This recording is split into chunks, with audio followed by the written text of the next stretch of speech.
Whoever it is 'no, connecting sa inyong energy, looks like this is you. Para ka ritong nagtayo ng matataas na wall or parang fences or bakod 'no, around yourself 'no, from this person. Parang this is you. You are someone here like para sa protection mo. You could be avoiding someone, you could not be talking to someone 'no, 'yan. Or nag-create ka ng boundaries, 'yan. Between you and that person. Okay? Parang, oh, hanggang dito lang ha. Oh, hanggang dyan ka lang ha. May ganong klase ng energy. So, let us see. What is this all about? And who is that person? And kung nag-create ka na ng boundary sa kanya, bakit pa siya lumalabas sa inyong reading?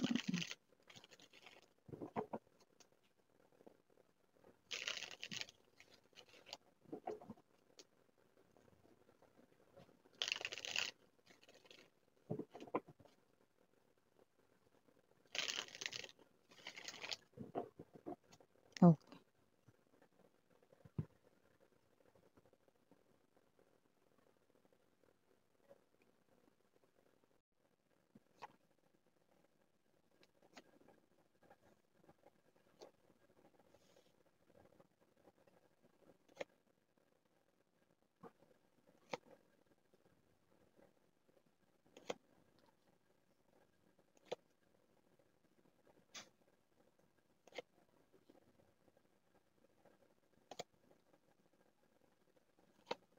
Oh, okay.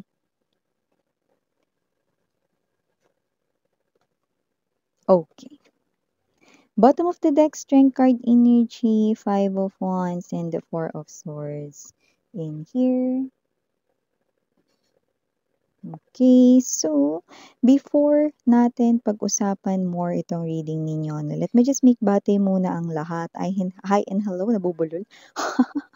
Hi and hello there everyone. My name is Yan. Welcome new subscribers.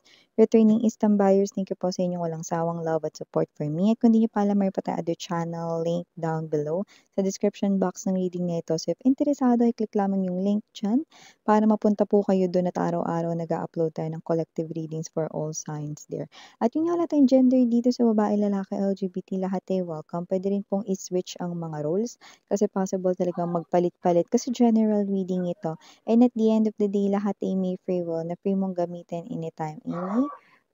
So yun nga mga babes, wala rin po tayo dito no, na time period. Pwedeng ito ay nangyari na, pwedeng sa iba ay nangyayari na ngayon at sa iba ay mangyayari pa lang. Kaya naman, just take only what resonates. No? Pero dito, it looks like no, ito yung klase ng sitwasyon no, kung saan parang nag-uusap na kayo nitong tao na 'to or ito mismo yung senaryo na nag-uusap na kayo or mag-uusap pa lang kayo since timeless naman ito 'no.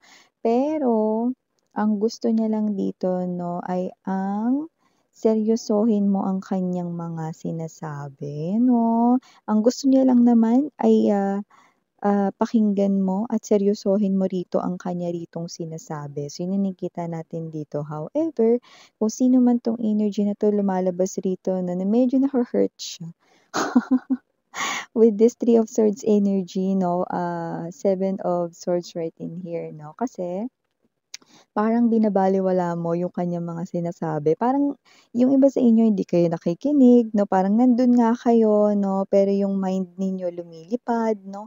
Puwedeng may iba kayong iniisip 'no, yung iba sa inyo 'no, nafi-feel niya rito na hindi niyo siya gusto ritong, kausap or hindi niyo gustong makinig sa anumang sasabihin niya.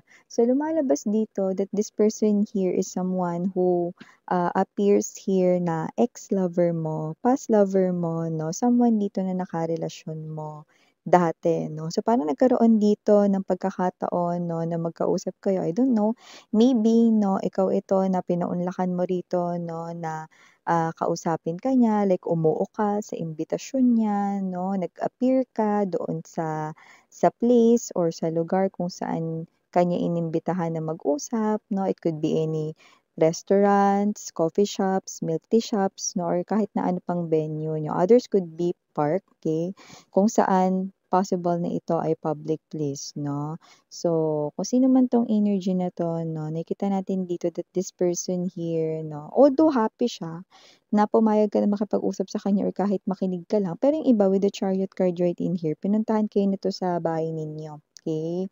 So, parang may energy rito na pumayag kayo, no, na kausapin niya kayo, no, okay? At yung iba sa bahay ninyo kayo mag-uusap. Yung iba naman dito, no, maaaring ito ay biglaan, walang pag-anunsyo or walang advice sa inyo. Like, pinuntahan niyo lang kayo dun sa workplace niyo or pinuntahan niyo lang kayo rito sa bahay ninyo, no? Like, pwedeng yun ay out of the blue, biglaan, bigla na lang siyang nag-pop out, no? In front of you. Pero ito kayo na, o sige, sige, magsalita ka lang, speak up, makikinig ako sa'yo, yan. So, may gano'ng klase ng energy, no. So, gano'n pa man, kahit nandodo'n kayo, no, yung presensya ninyo hindi naman niya ma-feel, no. Puwede kasing yung iba kasi sa inyo, no, with this Six of Swords energy, Eight of Swords, no, nandodo'n kayo, pero habang nagsasalita siya, puwedeng kayo ay nagse-cellphone. Puwedeng kayo ay may bina-browse 'no, sa tablet ninyo or puwedeng yung iba sa inyo may ginagawang iba 'no. Sige parang, "Sige diyan ka na habang, may ginagawa ako sa computer ko or habang nagtatrabaho ako, sige makikinig ako sa'yo." O, puwedeng may ginagawa kang iba pa, like let's say, naglilinis ka, nag-aayos ka ng bagay at gamit 'no. Eh, 'di ba alam naman nating lahat 'no, kahit yung mga kayang mag-multitask, sometimes talaga hindi natin naririnig 'no or hindi natin napapakinggan, naiintindihan ng mabuti 'no yung, um, iba pa 'no na ating ginagawa. Like let's say 'no, naglilinis ka tapos, ikaw ito 'no nakikinig ka ng drama sa radyo 'no, hindi mo masyadong mapakinggan yung parang tatanungin mo pa yung katabi mo, "Ano yun, anong sabi?"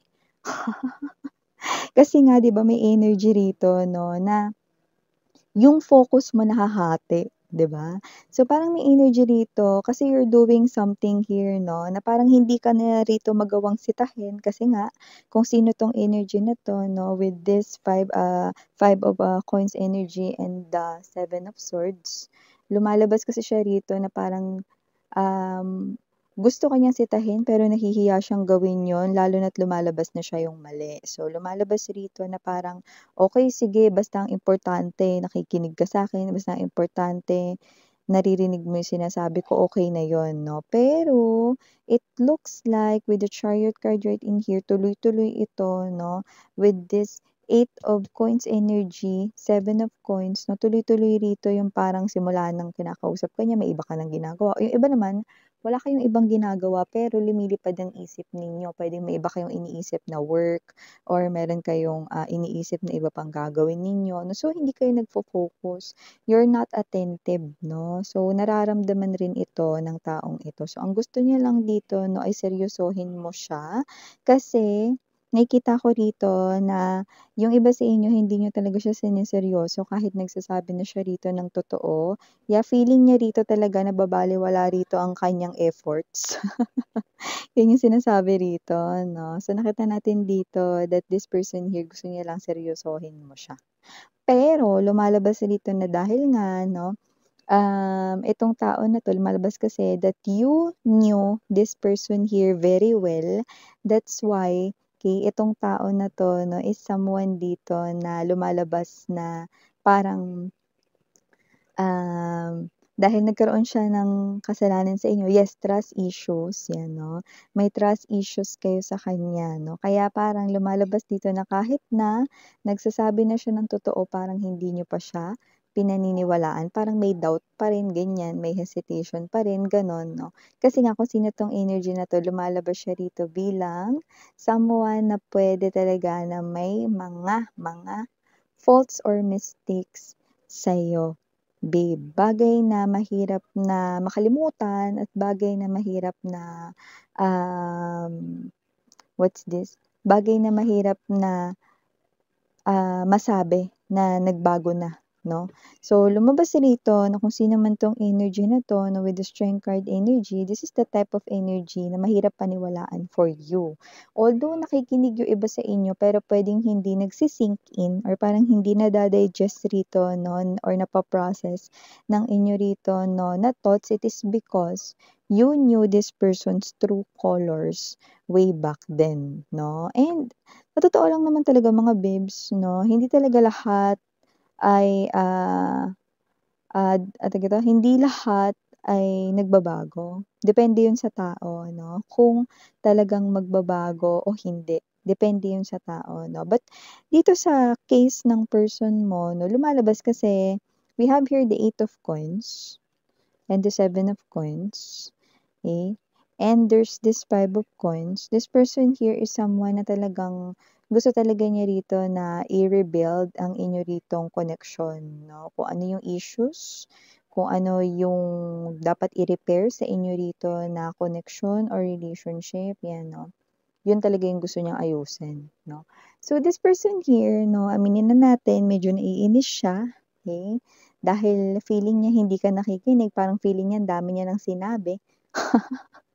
Pero parang hindi mo pa rin sinerseryoso, no? Kasi nga itong person na 'to 'no, is someone dito 'no, na alam niya na siya yung may mali. That's why hinahayaan lang niya, pero merong parte na naiinis po siya rito 'no. Kasi nga siyempre 'no, ikaw kaya magsalita tapos hindi ka naiintindihan, 'di ba? Nakakainis talaga yun. Yung iba nagpapanggap na nakikinig 'no, ta's yung pala hindi 'no, ano ulit yun? Yan 'no, 'di ba may mga gano'n. So iba-iba kayo rito pero marami ang hindi naniniwala sa sinasabi nitong tao na 'to. Ayan 'no, meron kayo ritong, boundaries na krineate for yourselves 'no, at, nakikita natin dito na parang kahit na yung iba sa inyo nafi-feel ninyo kasi high spiritual kayo 'no or high vibrational ang frequency ng pagiging spiritual ninyo, okey, alam ninyo na totoo yung sinasabi niya pero nahihirapan kayong paniwalaan because you are processing from the past experiences or from the trauma or mistakes dati ng tao na ito. So, lumalabas rito mga babes 'no that with the Strength card energy, parang yung iba iniintay niyo na lang na matatapos yung sasabihin niya or matapos yung kanya rito 'no, na hiningi ritong oras sa inyo. Kasi yung iba meron ditong specific time na, bigyan mo lang ako ng 30 minutes, ganyan 'no, may gano'n, eh, okey? Kaya yung iba hinihintay na lang dito na matapos yung 30 minutes. Okey, para, kayo ay gawin na ang mga dapat ninyong gawin 'no, parang gano'n na lang. Parang hindi na talaga importante ito sa inyo, parang wala na talaga kayo ritong kaamor-amor with this person here 'no. So, parang ikaw ito 'no, na puwedeng ang gaganda ng mga sinasabi niya pero nahihirapan kang paniwalaan ito kasi nga naman dahil sa kanya rito na mga nagawa rito sa inyo dati 'no, 'yan, okey. Gano'n talaga kasi 'yun 'no. Pero gayunpaman lumalabas kasi rito na kung sino man 'tong ka-connect ninyo 'no, although nagsasabi siya rito ng totoo or whatever 'no, nakikita ko rito na this time, etong person na 'to 'no, is ayaw niya talaga rito 'no, na what's this, kasi may energy rito na parang briname niya kayo dati 'no, or sinisi niya kayo dati baka dahil sa paghihiwalay ninyo 'no. There's something about ugali na parang, kasi kasalanan mo collective, kasi ugali mo kasi ganito collective, 'no.